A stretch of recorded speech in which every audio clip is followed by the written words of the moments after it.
అంటే మళ్ళీ ఇద్దరు మీ వైపే చూపిస్తారు. సో మీరు కూడా ఏమైనా ప్రెజెంటేషన్ ఇచ్చి వాస్తవాలు చెప్పబోతున్నారా? ఇప్పుడు ప్రజెంటేషన్ ఇవ్వడానికి మేము సిద్ధంగా ఉన్నాము. ఓకే. తర్వాత కర్ణాటకలో ఉన్నది కాంగ్రెస్ ప్రభుత్వం. ఉమ్. ఇప్పుడు మహారాష్ట్ర, కర్ణాటక, తెలంగాణ, ఆంధ్ర ఆంధ్ర. మధ్యన నీటి పంపకాలు జరగాలి. ఆ రోజు ట్రిబ్యునల్ గనక ముందే పోయి ఉంటే ఇవాళ ఈ పార్టీకి తేలేది.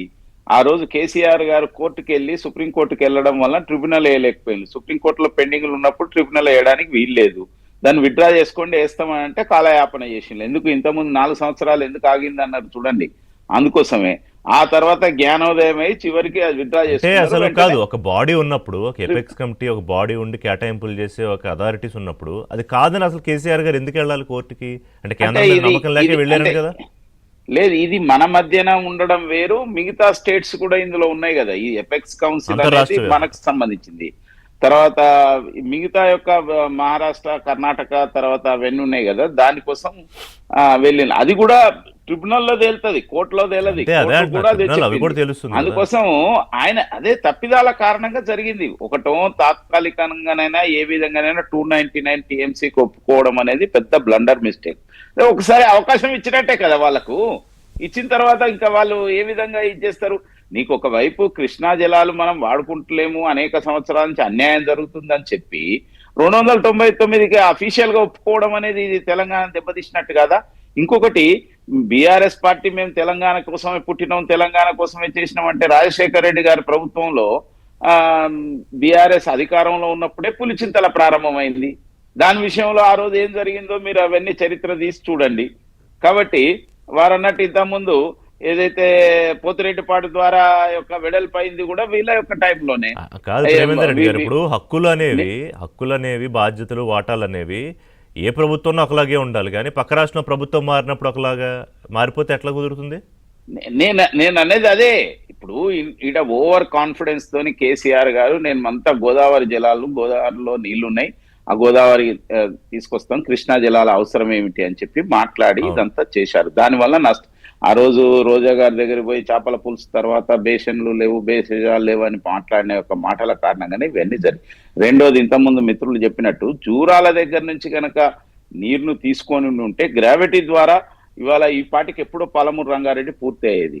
కానీ ఎప్పుడైతే దానికి నీటి లభ్యత ఎక్కువ ఉంటది శ్రీశైలంలో అనే యొక్క పేరుతోని శ్రీశైలం దగ్గర బ్యాక్ వాటర్ నుంచి తీసుకునే ప్రయత్నం చేయడం వల్ల మరి దాంట్లో కాంట్రాక్టర్స్ ప్రయోజనాలా, లేకపోతే అందులో ప్రేమేందర్ రెడ్డి గారు ప్రాజెక్టు స్కేల్ పెంచి దాని వ్యయం, అంచనా వ్యయం పెరిగినప్పుడల్లా అది ఏమి ముందుకెళ్ళట్లా. ఏ ప్రాజెక్ట్ అసలు అది ముందే తప్పు. ఒకటి ఏంటంటే అక్కడి నుంచి తీసుకోకుండా ఇక్కడి నుంచి తీసుకుంటే ఈ పాటికి ఎప్పుడో అయిపోయేది.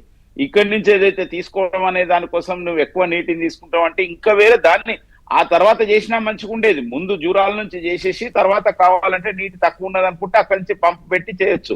దాంట్లో అనేక రకాల అవినీతులు, అనేక రకాల పెంపుకు ఇదే కదా జరిగింది. అందుకోసమే తెలంగాణకు నష్టం జరిగింది. బీఆర్ఎస్ పార్టీని వాళ్ళ ప్రజలు ఎందుకు ఓడిచ్చిండ్రు? ఇవాళ మొత్తం కాంట్రాక్టర్లమయం, అనేక మంది, అనేక పార్టీల నుంచి 6 పార్టీల నుంచి శాసనసభ్యులను బీఆర్ఎస్ పార్టీ తన పార్టీలోకి చేర్చుకొని రిజైన్ చేయకుండానే మంత్రుల పదవులు ఇచ్చిండ్రు. తర్వాత వాళ్ళకి ఆ తర్వాత కాంట్రాక్టులు ఇచ్చిండ్రు.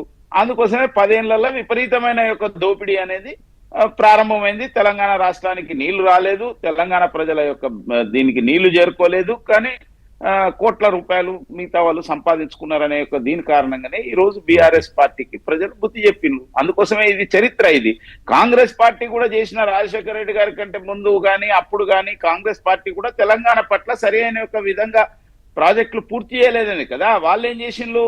ప్రాణహిత చేవెళ్ళ అని చెప్పి చేవేళ్లలో కాలువలు తవ్విండ్రు.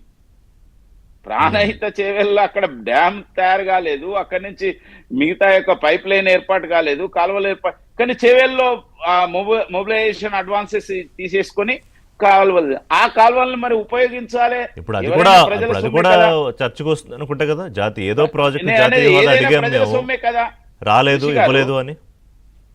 ఏదైనా ప్రజల సొమ్మే కదా, దాన్ని ఉపయోగించాలి కదా. వాళ్ళు అక్కడ చేవేళ్ళ ఏదైతే ప్రాణహిత చేవేళ్ళ దగ్గర నుంచి తయారైన యొక్క కాలువలను ఉపయోగించలేదు, వదిలేసిండ్రు కేసీఆర్ గారు. తర్వాత ఇక్కడ చేవేళ్ళ దగ్గర తీసిన యొక్క కాలువలను వదిలేసిండ్రు. ఈ ప్రజల సొమ్మును మొత్తం కూడా మట్టిపాలు చేసేసిండ్రు. ఇదంతటి యొక్క బాధ్యతారాహిత్యమైన విషయం అంటున్నా ఇవాళ. అందుకోసమే ఈ 2 పార్టీలను భారతీయ జనతా పార్టీ నిలదీస్తుంది. తప్పక ఎక్కడ కూడా కేంద్రం రెండు రాష్ట్రాలకు మంచి చేయాలని ప్రయత్నం చేసింది, కానీ ఎక్కడ కూడా అటువంటి యొక్క ఇది చేయలేదు. షేకావత్ గారు ఉన్నప్పుడు కానీ, ఇప్పుడు వెదిర శ్రీరామ్ గారు చెప్పిన విషయంలో కానీ, తర్వాత కేంద్రంలో నరేంద్ర మోడీ గారి ప్రభుత్వం ఎన్నో విధాలుగా రెండు రాష్ట్రాలకు ఉపయోగ జరిగే విధంగా ఒప్పందానికి రమ్మని చెప్పిండు. వీళ్ళు ఒప్పందానికి రాలేదనే కదా సాగర్ గాని కృష్ణ గాని కేంద్రం యొక్క నియంత్రణలోకి వెళ్ళింది. లేకపోతే మనం అథారిటీస్ పెట్టి కృష్ణా అథారిటీ, గోదావరి అథారిటీ పెట్టి ఎందుకు దాన్ని చేయవలసి వచ్చింది? వీళ్ళ మధ్యన ఘర్షణ స్టార్ట్ అయ్యి వీళ్ళు ఒక పద్ధతిలో పోతలేరు అనేది కదా. వీళ్ళే జోక్యం చేసుకోమంటే కేంద్రం జోక్యం చేసుకొని చేసింది. ఇంతకుముందు అంటున్నారు కదా వారు, కేసీఆర్ గారు ఏదో పోరాటం చేసింది. పోరాటం చేసేది ఏముంటది? పోరాటం దేనికి అని అంటున్నా నేను అనేది. ఇప్పుడు మీరు ఈ రెండు రాష్ట్రాల మధ్యన సఖ్యత లేదు కాబట్టి కేంద్రం జోక్యం చేసుకొని అథారిటీస్ ఏర్పాటు చేసి ఆ అథారిటీ యొక్క పర్యవేక్షణలో నిర్వహణ జరగాలి. అప్పుడు ఎవరికి కూడా అన్యాయం జరగకుండా